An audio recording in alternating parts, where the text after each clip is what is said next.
এই নতুন বছরটা আমরা যেন বেশি বেশি আল্লাহর শুকরিয়া দিয়ে নতুন বছরটাকে সমৃদ্ধ করতে পারি, বেশি বেশি যেন আল্লাহর ইবাদত করতে পারি। নতুন বছরে আমরা শপথ নেই, আমরা যেন অন্তরে হিংসা লালন না করি, বিদ্বেষ লালন না করি, আমরা নিজেরা যেন কাদা ছোড়াছুরি না করি, আমরা যেন মিলেমিশে একসাথে একাকার হয়ে যাই। আল্লাহ তুমি কবুল করো, আমরা পড়ি আমিন। 60টা জিনিস মানুষ মরে যাওয়ার পরে তার কবরে পৌঁছতে থাকে। ইন্না মিম্মা ইয়ালহাকুল মুমিন মিন হাসানাতিহি বা'দা মাউতিহি, মানুষ মরে যাওয়ার পরেও যে 60টা জিনিস তার কবরে পৌঁছায় তার মধ্যে একটা হচ্ছে মসজিদান বানাহু, সে যে মসজিদ বানিয়ে গিয়েছে ওই মসজিদের সওয়াব। সুবহানাল্লাহ পড়েন। আপনি টাকা দিয়ে মসজিদ বানিয়ে দিলেন, ওই মসজিদে মুসল্লিরা নামাজ পড়ে, রোজাদাররা এসে ওখানে ইফতার খায়, তাহাজ্জুদ আদায়কারীরা তাহাজ্জুদ পড়ে, তাদের সওয়াবের কমতি হবে না, কিন্তু তাদের সওয়াবের একটা পার্সেন্টেজ সওয়াব যে ব্যক্তি মসজিদ বানালো তার আমলনামায় আল্লাহ ঢুকিয়ে দেয়। সুবহানাল্লাহ বলতে পারলেন না? হে নামাজি আমার ঘরে নামাজ পড়ো আজ, দিল মে তোমার চরণ তলে হৃদয় যায় নামাজ। হে নামাজি আমার ঘরে নামাজ পড়ো আজ, দিল মে তোমার চরণ তলে হৃদয় যায় নামাজ। পড়েন আল্লাহু আকবার। কি সুন্দর লিখেছেন কাজী নজরুল ইসলাম। কাজী নজরুল ইসলাম খুব সুন্দর করে বলেছেন, মসজিদেরই পাশে আমায় কবর দিও ভাই, ঠিক কিনা? মসজিদেরই পাশে আমায় কবর দিও ভাই, যেন গোরে হতে মুয়াজ্জিনের আযান শুনতে পাই। আমার গোরের পাশে দিয়ে ভাই নামাজিরা যাবে, পবিত্র সেই পায়ের ধ্বনি এ বান্দা শুনতে পাবে। গোরা যাব হতে গুনাহগার পাইবে রেহাই, মসজিদেরই পাশে আমায় কবর দিও ভাই। কত মানুষ নামাজি ভাই মসজিদাঙ্গিহীনাতে,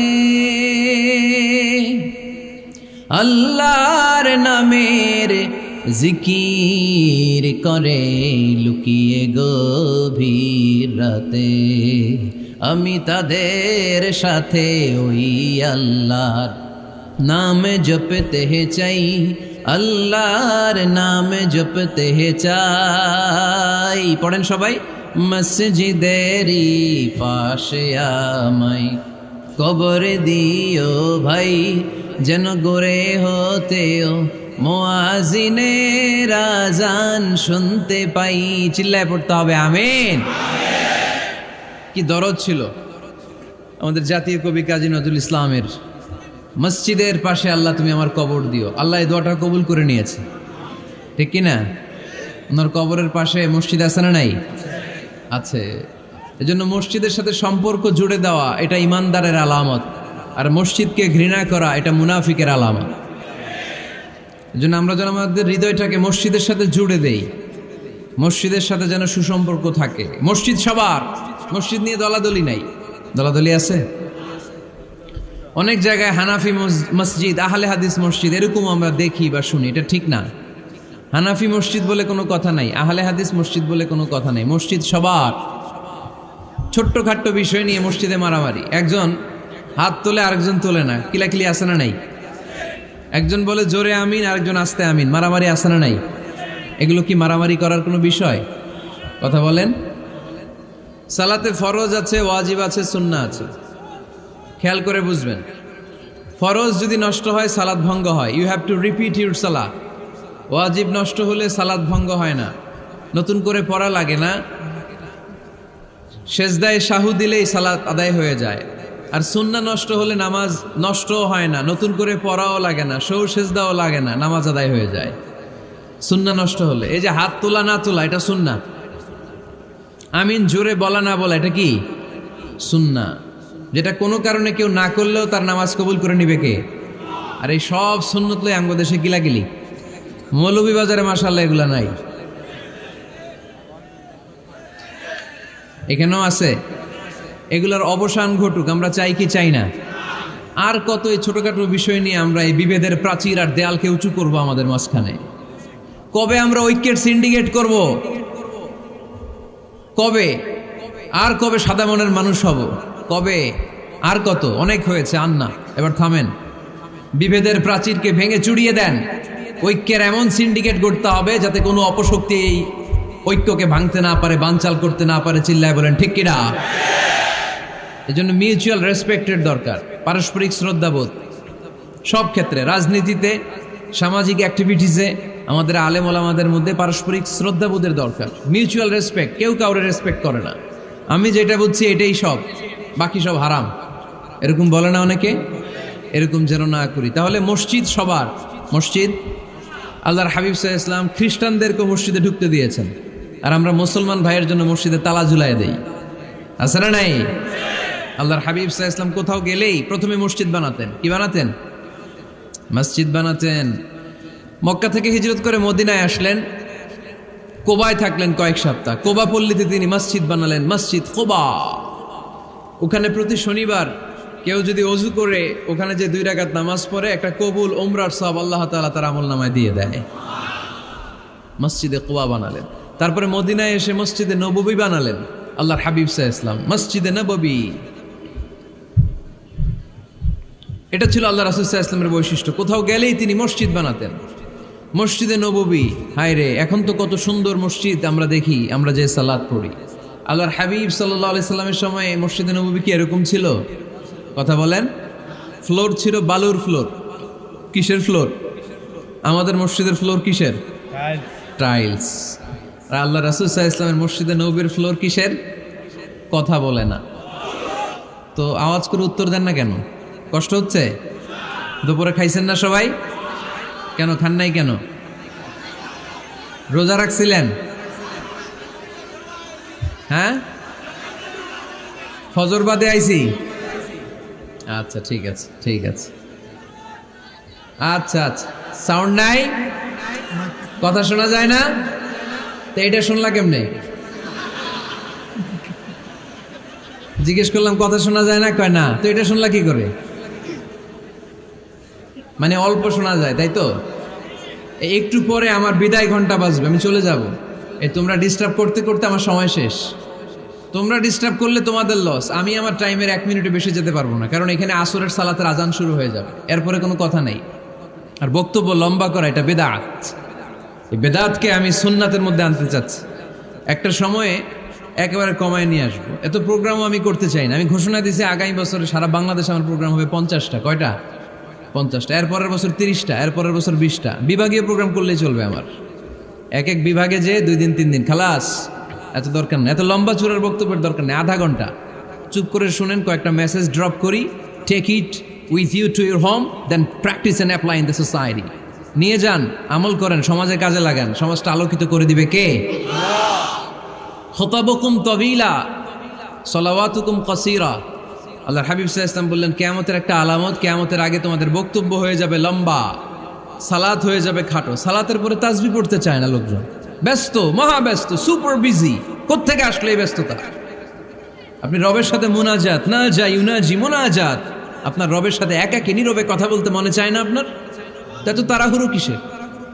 ধীর স্থির হন, একটু স্থির হন, একটু মনোদৈহিক প্রশান্তি অর্জনের চেষ্টা করেন। সব সময় ব্যস্ত, ধাক্কাধাক্কি, উচ্ছৃঙ্খলা, এগুলো আমাদেরকে শেষ করে দিয়েছে। এজন্য লম্বা চোরা বক্তব্য ঠিক না। বক্তব্য শুনতে আমাদের ভালো লাগে, আমল করতে ভালো লাগে না। বক্তব্যটা শেষেই সিগারেট ধরায়, আছে না নাই? মাহফিল শেষেই বিড়ি ধরায়, কয় চমৎকার ওয়াজ করছে হুজুরে। ওয়াজটা সেরকম হয়েছে, অনেক কণ্ঠ সুন্দর হুজুরের। এতদিন ইউটিউবে দেখছি, আজকে সরাসরি দেখাইছি, আছে না নাই? তো কি লাভ হয়েছে? লাভটা হয়েছে কি? এই যে মাহফিল শেষে বিড়িটা ধরাইলেন আর গেলেন, কোনো লাভ হয় নাই। এগুলো থেকে বেরিয়ে আসতে হবে। বছরের পর বছর আমাদেরকে শেখানো হয়েছে একভাবে, কেউ এই পরিবর্তনের আওয়াজ তোলে নাই। আওয়াজ আপনাকে তুলতে হবে। আওয়াজ তোলার জন্য এত মানুষ লাগে না, আপনি একাই যথেষ্ট। আপনি দাঁড়ান না সামনে, দেখবেন আপনার সামনে কেউ টিকে থাকতে পারবে না, ঠিক কিনা? কিন্তু আপনার শক্ত সিদ্ধান্ত লাগবে, পরিবর্তনের জন্য শক্ত মানসিকতা লাগবে যে আমি পরিবর্তন করতে চাই। We have to change. যুগ জামানা পাল্টে দিতে চাই না অনেকজন, এক মানুষই আনতে পারে জাতির জাগরণ। এক মানুষই বিপদকালে বাঁচায় কাফেলায়, ক্ষুদ্র ডিঙ্গি বাঁচায় জাহাজ অসীম দরিয়ায়। এজন্য আপনার শক্ত সিদ্ধান্ত পারে আপনার মৌলভীবাজারটাকে দেশের শ্রেষ্ঠ জেলা, শ্রেষ্ঠ থানা হিসেবে আল্লাহর কাছে কবুল করতে, ঠিক কিনা? এজন্য লম্বা চূড়া আলোচনা ঠিক না, ছোটখাটো অল্প কয়েকটা মেসেজ নিয়ে যেতে পারলেই that's enough. One of the minor sign before the day of judgment, your Islamic lectures will be very longer and your salah 5 times a day will be shorter. কিয়ামতের আগে বক্তব্য লম্বা, নামাজ খাটো, তাসবিহ পড়ে না, ব্যস্ত, মহাব্যস্ত। এই মহাব্যস্ততা ছাড়েন, কোরআন সুন্নাহর দিকে ফিরে আসেন। বরকত দিবে কে? বিশ্বনবীর মসজিদে নববীর ফ্লোর বালুর ফ্লোর ছিল, আমাদের ফ্লোর টাইলস। আল্লাহর হাবিব সাল্লাল্লাহু আলাইহি ওয়াসাল্লামের মসজিদে বালি নিচে, এই বালিতে নামাজ পড়তেন। বৃষ্টি হলে কাদামাটি হয়ে যেত, কাদামাটিতেই সেজদা করতেন। সেজদা করলে কাদার মাটি আল্লাহর হাবিব সাল্লাল্লাহু আলাইহি ওয়াসাল্লামের নাকে আর কপালে লেগে যেত।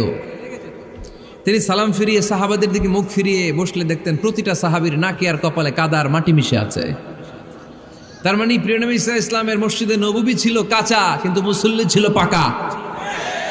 আমাদের মসজিদগুলা হয়েছে পাকা, কিন্তু মুসল্লি কাঁচা, ঠিক কিনা? ফজরের সালাতে মানুষ নাই। ইমাম সাহেব আছেন কে কে এলাকায়? দেখি ইমাম, মসজিদের ইমাম, মাশাআল্লাহ। আপনাদের এইখানে ওই মসজিদে ফজরের নামাজে কয় কাতার হয়? 5 জন 6 জন? কেনে এত কম? কেনে? হ্যাঁ, আসে না, আসতে চায় না লোকজন।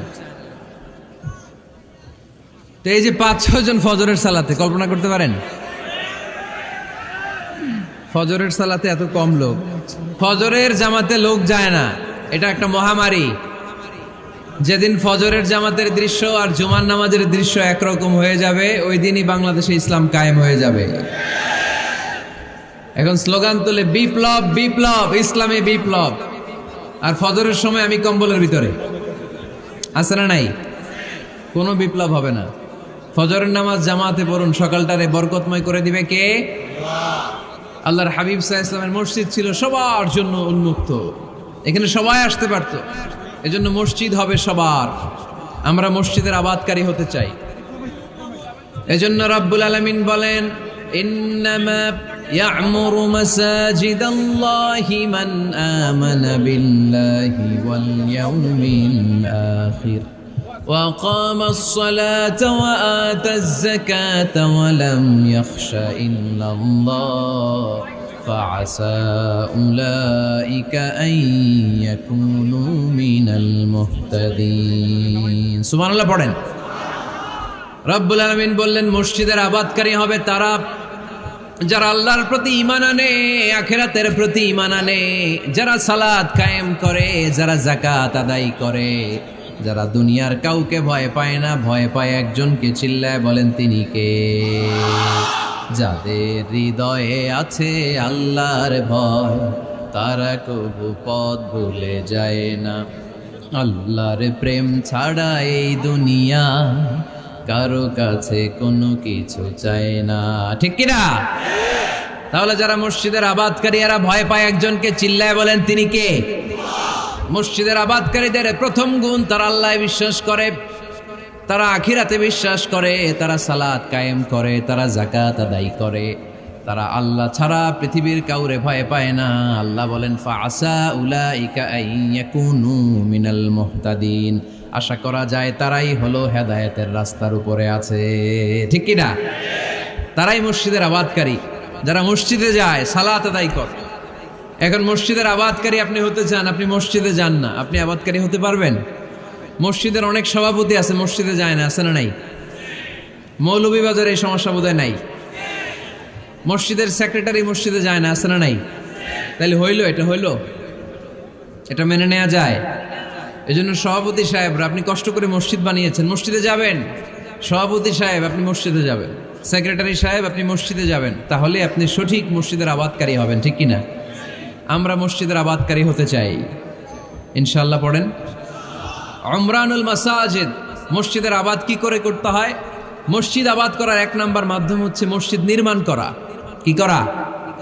নির্মাণ করা। খেয়াল করবেন, আল্লাহর হাবিব সাল্লাল্লাহু আলাইহি ওয়াসাল্লাম বলেছেন, মান বানা মসজিদান মিন মালিহি ফিদ দুনিয়া বানাল্লাহু লাহু বাইতান ফিল জান্নাহ। যে ব্যক্তি নিজের পকেটের টাকা খরচ করে দুনিয়াতে মসজিদ বানায়, আল্লাহ তাআলা তার জন্য জান্নাতে ঘর বানায়। 60টা জিনিস মানুষ মরে যাওয়ার পরে তার কবরে পৌঁছতে থাকে। ইন্না মিম্মা ইয়ালহাকুল মুমিন মিন হাসানাতিহি বা'দা মাউতিহি। মানুষ মরে যাওয়ার পরেও যে 60টা জিনিস তার কবরে পৌঁছায়, তার মধ্যে একটা হচ্ছে মসজিদান বানাহু। সে যে মসজিদ বানিয়ে গিয়েছে, ওই মসজিদের সওয়াব। সুবহানাল্লাহ পড়েন। আপনি টাকা দিয়ে মসজিদ বানিয়ে দিলেন, ওই মসজিদে মুসল্লিরা নামাজ পড়ে, রোজাদাররা এসে ওখানে ইফতার খায়, তাহাজ্জুদ আদায়কারীরা তাহাজ্জুদ পড়ে, তাদের সওয়াবের কমতি হবে না, কিন্তু তাদের সওয়াবের একটা পার্সেন্টেজ সওয়াব যে ব্যক্তি মসজিদ বানালো তার আমল নামে আল্লাহ ঢুকিয়ে দেয়। এজন্য বেশি বেশি মসজিদ বানাতে রাজি আছেন তো? তাহলে মসজিদ আবাদ করার প্রথম মাধ্যম হচ্ছে মসজিদ বানানো। 2 নম্বর মাধ্যম হচ্ছে মসজিদে যে জামাতে সালাত আদায় করা। জামাতে সালাতুল জামাআ তাফদুলু সালাতাল ফাযযি বি27 দারাজা। ঘরে নামাজ পড়লে একা একা পড়লে যেই সওয়াব, জামাতে পড়লে 27 গুণ বেশি সওয়াব। সুবহানাল্লাহ বলতে পারলেন না? হে নামাজি আমার ঘরে নামাজে পড়ো আজ, দিলে মে তোমার চরণ তলে হৃদয় যায় নামাজ।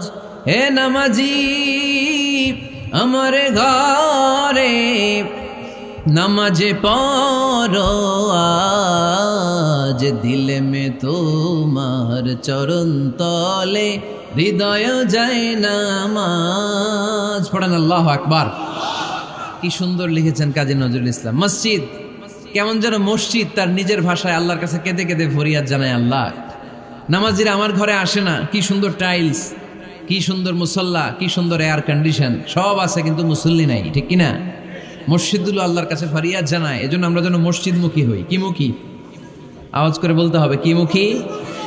মসজিদমুখী। তাহলে মসজিদ আবাদের 1 নাম্বার পদ্ধতি মসজিদ বানানো। 2 নাম্বার মসজিদে বেশি বেশি যে জামাতে সালাত আদায় করা। 3 নাম্বারে মসজিদের সাথে সম্পর্ক জুড়ে দেওয়া, হৃদয়টা যেন সবসময় মসজিদের সাথে লেগে থাকে।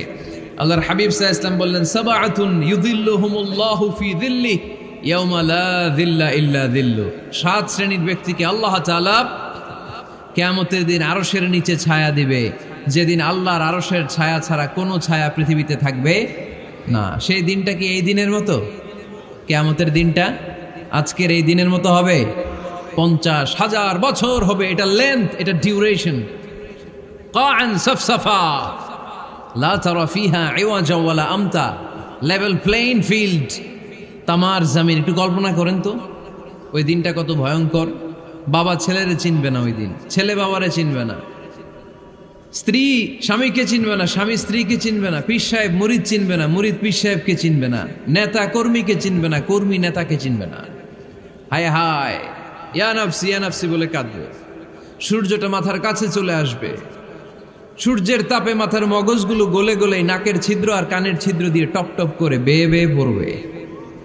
তৃষ্ণায় মানুষগুলো পাগল পাড়া, জিহ্বাটা বের হয়ে নাভি পর্যন্ত ঝুলতে থাকবে। সেদিন সবাই পাগলের মতো ছুটতে থাকবে, কোনো ছায়া নাই আল্লাহর আরশের ছায়া ছাড়া। আল্লাহর হাবিব বললেন, 7 শ্রেণীর ব্যক্তিকে আল্লাহ তাআলা আরশের নিচে ছায়া দিবেন। এর মধ্যে 1 শ্রেণীর ব্যক্তি রাজুলুন কলবুহু মুআল্লাকুন বিল মাসাজিদ। ওই ব্যক্তি যার হৃদয়টা সবসময় আল্লাহর মসজিদের সাথে লেগে থাকে। মসজিদের সাথে যার হৃদয় লেগে থাকে তাকে আরশের নিচে ছায়া দিবে কে? এজন্য মসজিদের সাথে যেন আমাদের হৃদয়গুলো লেগে থাকে। অনেকেই দেখবেন এত ভালো নামাজে, জোহর পরে টেনশন করে আসরটা কই পড়বো, আসর পরে চিন্তা করে মাগরিবের সময় আমি কোথায় থাকবো, মাগরিবের সময় টেনশন, ইস এশাটা হয়ে গেলেই তো শেষ। এরকম লোক আছে না নাই? এদেরকে সেই কঠিন ভয়াবহ দিনে আরশের নিচে ছায়া দিবে কে? তারপরে মসজিদ আমাদের 4 নাম্বার পদ্ধতি, মসজিদকে পরিচ্ছন্ন রাখা, মসজিদকে ঝাড়ু দেয়া।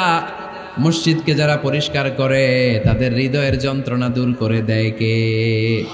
সাইয়েদনা ইব্রাহিম আলাইহিস সালাম এবং ইসমাঈল আলাইহিস সালামকে আল্লাহ তাআলা আদেশ করেছেন তাহহিরা বাইতিয়া লিত্তাইফিনা ওয়াল আকিফিনা ওয়ার রুকআই সুজুদ। হে ইব্রাহিম, ইসমাঈল, বাপ বেটা দুইজন মিলে মসজিদ ঝাড়ু দাও। কি ঝাড়ু দাও?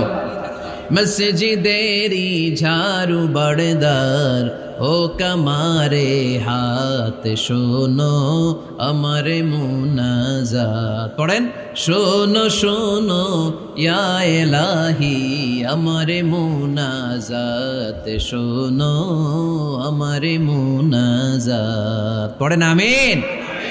মসজিদ ঝাড়ু দেওয়া মসজিদ আবাদের অন্তর্ভুক্ত। আপনারা কেউ কোনোদিন মসজিদ ঝাড়ু দিয়েছেন নাকি? কে কে দিয়েছেন দেখি?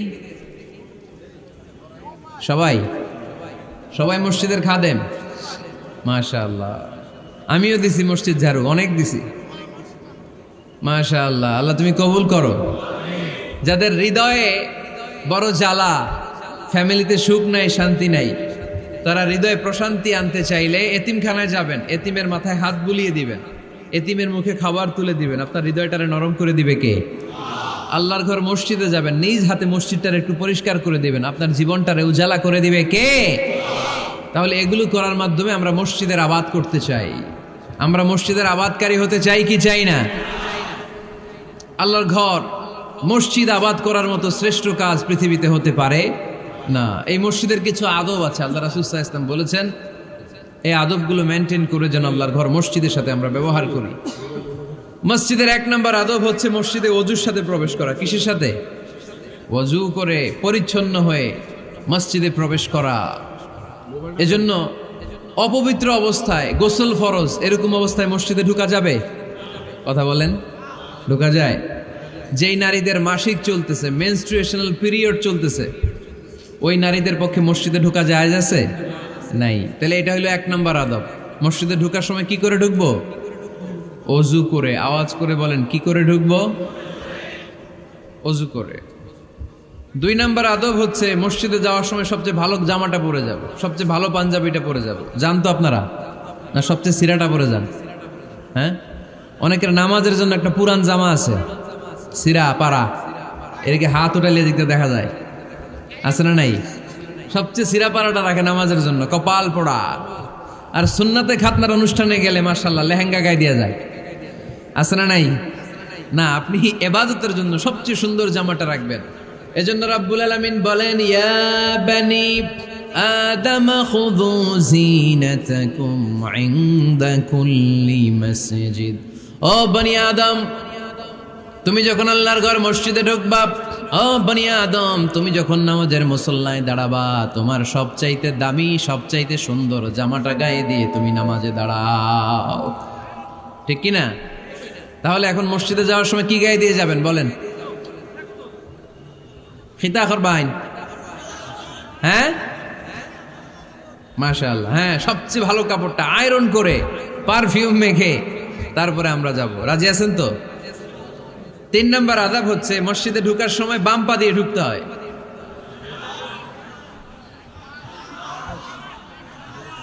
কোন পা? আরো জোরে। এদেরকে গুতা মারা লাগে, নাইলে আওয়াজ বাড়ে না। এরকম ভলিউম টাইট করতে হয়, ভলিউম হাই করলে আর পরে বাড়ে। এমনি বলতে চায় না। আর ঘটনা কি? হ্যাঁ, খায় নাই। বদরের যুদ্ধ হয়েছিল রমাদানে, কোনো সাহাবী খায় নাই। না খাইয়া একেবারে সাইজ করে দিছে কাফেরদেরকে। আমরা না খেলেও আমাদের হৃদয়ে ইমানি শক্তি আছে না নেই? এই তো বোঝা যাচ্ছে ইমানি শক্তি আছে। এতক্ষণ আছিল কই? তো মসজিদে ঢোকার সময় কোন পা দিয়ে? এগুলো মনে থাকে আমাদের? ভুলা যাই আমরা, খেয়াল থাকে না তো এগুলা। এত কিছু মনের মধ্যে রাখলে এগুলো মনে থাকবে কেমনে? মসজিদে ঢোকার সময় কোন পা? আরো জোরে। বেরোয়ার সময় কোন পা? মনে থাকবে? মসজিদে যখন ঢুকবেন ডান পা দিয়ে ঢুকবেন, আর দোয়া পড়বেন, আউযু বিল্লাহিল আযীম ওয়া বিওয়াজহিল কারীম ওয়া সুলতানিহিল কদীম মিনাশ শাইতানির রাজীম। বিষ্ণু সাল্লাল্লাহু আলাইহি ওয়াসাল্লাম বললেন, যে ব্যক্তি মসজিদে ঢোকার সময় এই দোয়াটা পড়বে, শয়তান আফসোস শুরু করে। সে বলে, হায় হায়, আজকের দিনের জন্য, সারা দিনের জন্য তো তুই আমার ওয়াসওয়াসা থেকে বেঁচে গেলি। আজকের সারা দিনের জন্য তোরে আমি হারালাম। আজকের সারাটা দিন আল্লাহর পক্ষ থেকে প্রোটেকশন নিয়ে তুই বেঁচে গেলি। আজকের জন্য যা, কালকে তোরে আমি ধরবো। এজন্য এই দোয়াটা পড়ার দরকার আছে না? আউযু বিল্লাহিল আযীম ওয়া বিওয়াজহিল কারীম ওয়া সুলতানিহিল কাদীম মিনাশ শাইতানির রাজীম। 4টা বাক্যের দোয়া। মুখস্থ করতে কষ্ট হলে যে ইউটিউবে চলে যাবে আজকেই, ওখান থেকে শুনে আপনারা মুখস্থ করে নেবেন, এই দোয়াটা পড়বেন। তাহলে ওই দিনের জন্য শয়তানের ওয়াসওয়াসা, টেম্পটেশন, প্রভোকেশন থেকে আপনি আল্লাহ তাআলার প্রোটেকশনে চলে গেলেন। সুবহানাল্লাহ পড়েন। তারপর আল্লাহর হাবিব বললেন, ঢোকার আগে আমারে সালাম দাও। পড়বেন, আসসালামু আলাইকা আইয়ুহান নাবিয়্যু ওয়া রাহমাতুল্লাহি ওয়া বারাকাত। এই 2টা জিনিস যখন করে ফেললেন, তখন ডান পা দিয়ে পড়বেন, আল্লাহুম্মা আফতাহ লি আবওয়াবা রাহমাতিক। সুবহানাল্লাহ পড়েন। আল্লাহুম্মা আফতাহ লি, ও আল্লাহ আমার জন্য তুমি খুলে দাও আবওয়াবা রাহমাতিক, তোমার রহমতের দরজা। তার মানে মসজিদে ঢুকলে রহমত পাওয়া যায় কি যায় না? মসজিদে ঢুকলে পাওয়া যায় রহমত। মসজিদের বাইরে রহমতের কথা আল্লাহ বলে নাই, মসজিদের ভিতরে রহমত। কোথায় রহমত? কোথায়? মসজিদের ভিতরে রহমত আছে না? তার প্রমাণ, মসজিদে ঢুকলেই শান্তি লাগে কেমন জানি, আর ঘুমে ধরে। মসজিদে ঘুমাইছেন কারা কারা দেখি? সবাই ঘুমাইছেন? আরে আমি কত ঘুমাইছি। জুমার নামাজের সময় যে কি ঘুম আসে, আসে আসে কমন পড়ছে, একেবারে কমন পড়ে গেছে। ঘুম আসে কারণ রহমত, রহমতের ঝিরি ঝিরি বাড়ি ধারা আল্লাহ তাআলা আরশের উপর থেকে নাজিল করতে থাকে। আর এই রহমতের কারণে হৃদয়টা প্রশান্ত হয়ে যায়, অনেকের ঘুমও চলে আসে, ঠিক কি না? এজন্য আল্লাহুম্মা আফতাহ লি আবওয়াবা রাহমাতিক, ও আল্লাহ তোমার রহমতের দরজাগুলো আমার জন্য খুলে দাও। এই দোয়া পড়লে রহমতের দরজা খুলে দেয় কে? আবার মসজিদ থেকে যখন বের হবেন তখন কোন পা দিয়ে? জোরে বলেন। বাম পা দিয়ে কি পড়বেন? আল্লাহুম্মা ইন্নী আসআলুকা মিন ফাদলিক, ও আল্লাহ তোমার কাছে আমি তোমার পক্ষ থেকে ফদল চাই, মানে রিজিক চাই। রিজিক দেওয়ার মালিক কে? তার মানে খুব সোজা সাপটা কথা হচ্ছে, মসজিদের ভিতরে পাওয়া যায় রহমত, আর বাইরে পাওয়া যায় ফদল বা রিজিক। বাইরে পাওয়া যায় কি? রিজিক। মসজিদের ভিতরে রিজিক আছে। তার মানে সারাদিন মসজিদে বসে থাকলে রিজিক মিলবে?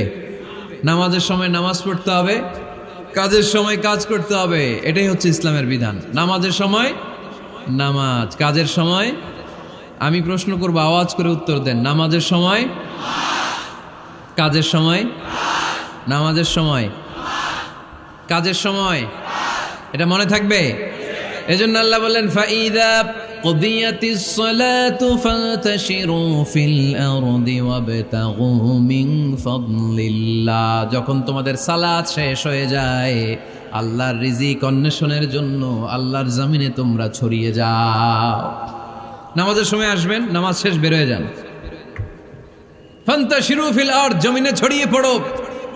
নামাজ শেষ, চেয়ারম্যান সাহেব চলে যাবে ইউনিয়ন পরিষদের ভেতরে, ছাত্ররা চলে যাবে হাই স্কুলে, মেম্বার অফ দ্য পার্লামেন্ট চলে যাবে সংসদে, সেনাবাহিনীর লোকেরা চলে যাবে ক্যান্টনমেন্টে, ব্যবসায়ীরা চলে যাবে তাদের বাজারে, সিএনজি ওয়ালারা সিএনজি নিয়ে ব্যবসা শুরু করবে, রাস্তায় নেমে যাবে। চিল্লায় বলেন ঠিক কিনা?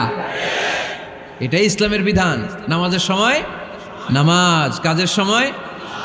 আচ্ছা, তাহলে প্রথম সুন্নাত পেলাম, পবিত্র হয়ে ঢুকবো, ভালো জামা পরে ঢুকবো। 2 নাম্বার। 3 নাম্বার, ঢুকার সময় কোন পা? বের হওয়ার সময়। 4 নাম্বার, মসজিদে ঢুকেই 2 রাকাত। মসজিদে ঢুকে কয় রাকাত পড়েন আপনারা? তাহিয়াতুল মসজিদ। মসজিদে আপনি ওয়েলকাম জানাবেন, ঢুকেই 2 রাকাত পড়বেন, ওযু করলেই 2 রাকাত। আল্লাহর হাবিব সাল্লাল্লাহু আলাইহি ওয়াসাল্লাম মসজিদে নববীতে জুমার খুতবা দিচ্ছেন।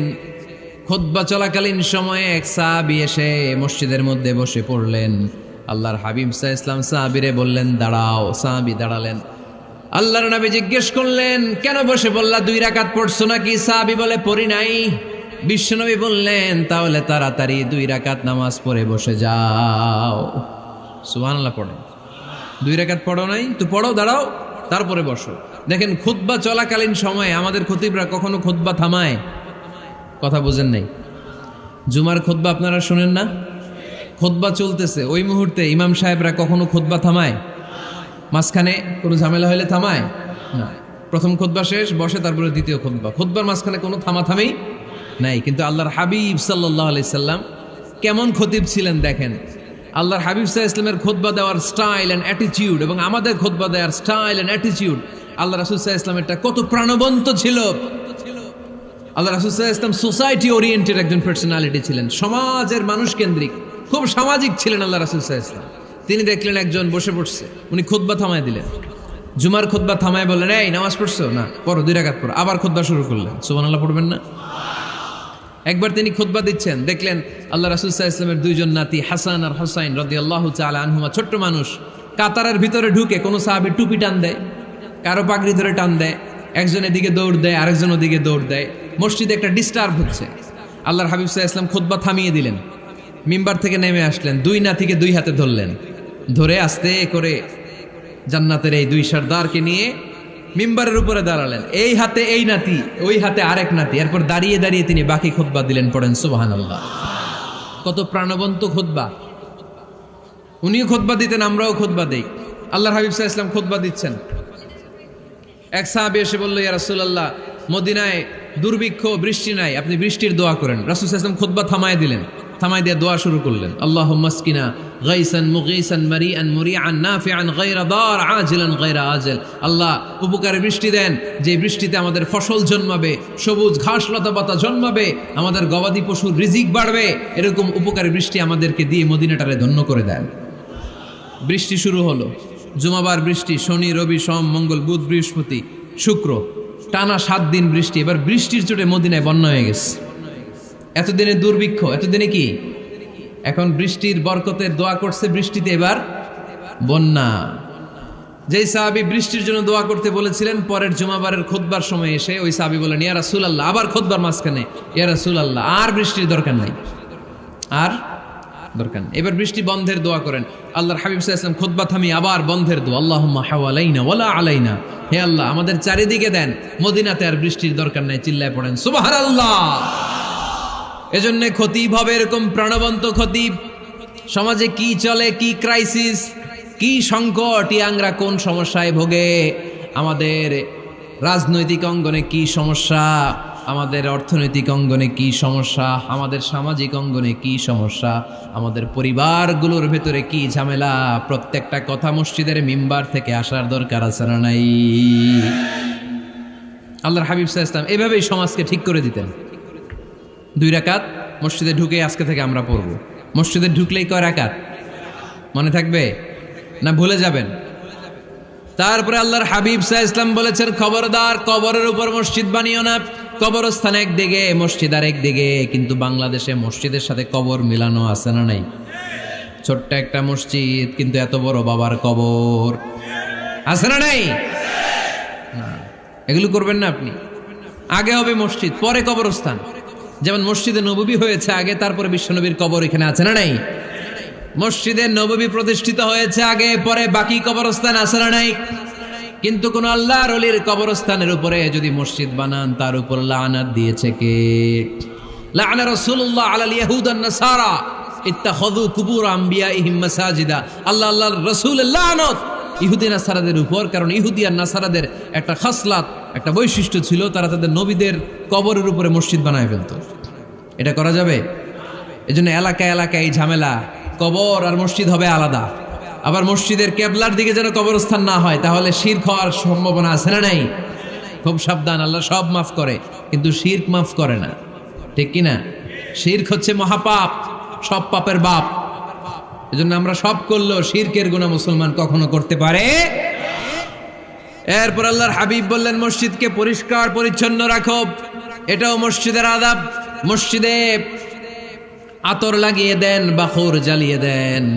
আপনাদের এই এলাকার মধ্যে তো বাখুরের অভাব নাই, আগরের অভাব নাই, ঠিক কিনা? গতকাল প্রোগ্রাম ছিল কই? সুজানগর, আগরের রাজধানী। আগর চিনেননি আপনারা?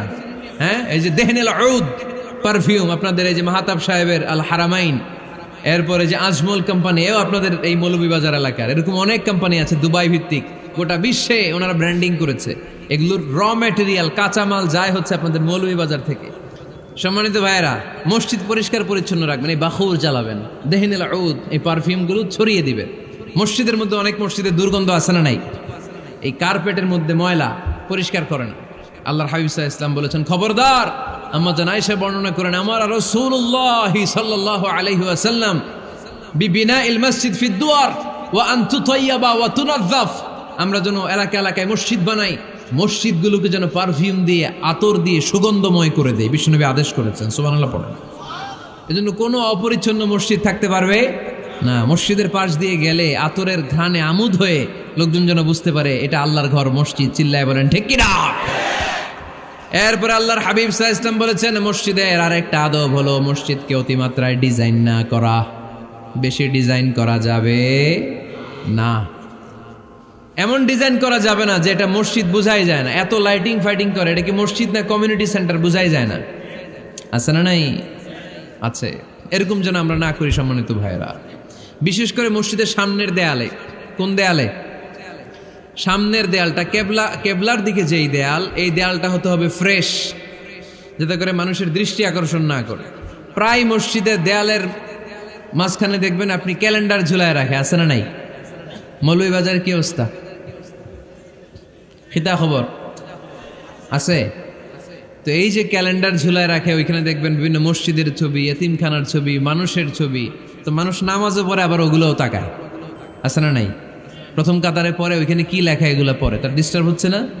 এই মুসল্লির দৃষ্টি যাতে অন্যদিকে না যায়, এটা খেয়াল রাখতে হবে। যদি পারা যায় মসজিদের সামনে কোনো ঘড়ি টড়ি চলবে না। ঘড়ি মসজিদের পেছনের দেয়ালে, সময়সূচি পেছনের দেয়ালে, সব পেছনে।